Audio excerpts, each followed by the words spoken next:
bu gemli mahnılar olmasaydı, ben seni biraz da tez unutardım. Bademe sensizliğin şarabı dolmasaydı, biraz başka hayallarımı kurardım.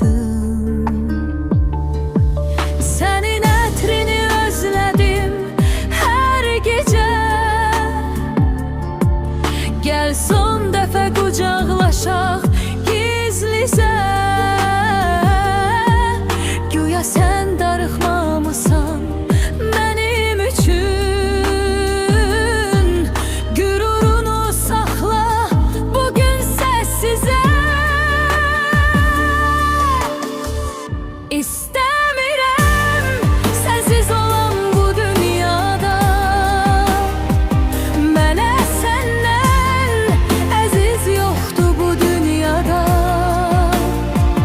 Məsafələr yorur məni, yorur məni. Gəl görüşək sabah bu dünyada. Bədənim səndən uzaqda qalsa da,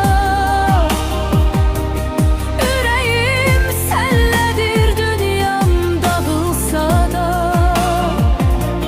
Gəl görüşək yarım mənim, canım mənim.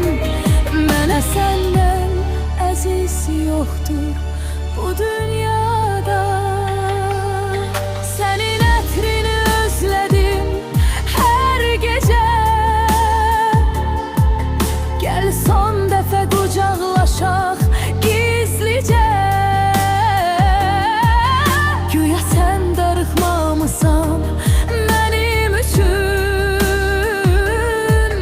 Gürurunu saxla bugün səssizə. İstəmirəm sensiz olan bu dünyada. Mənə səndən əziz yoxdur bu dünyada. Məsafələr yorur məni, yorur məni.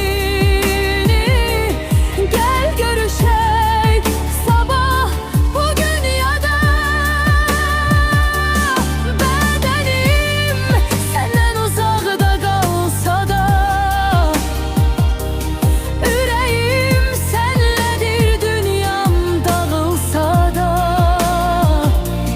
Gəl görüşək yarım mənim, gülüm mənim. Mənə səndən əziz yoxdur bu dünyada.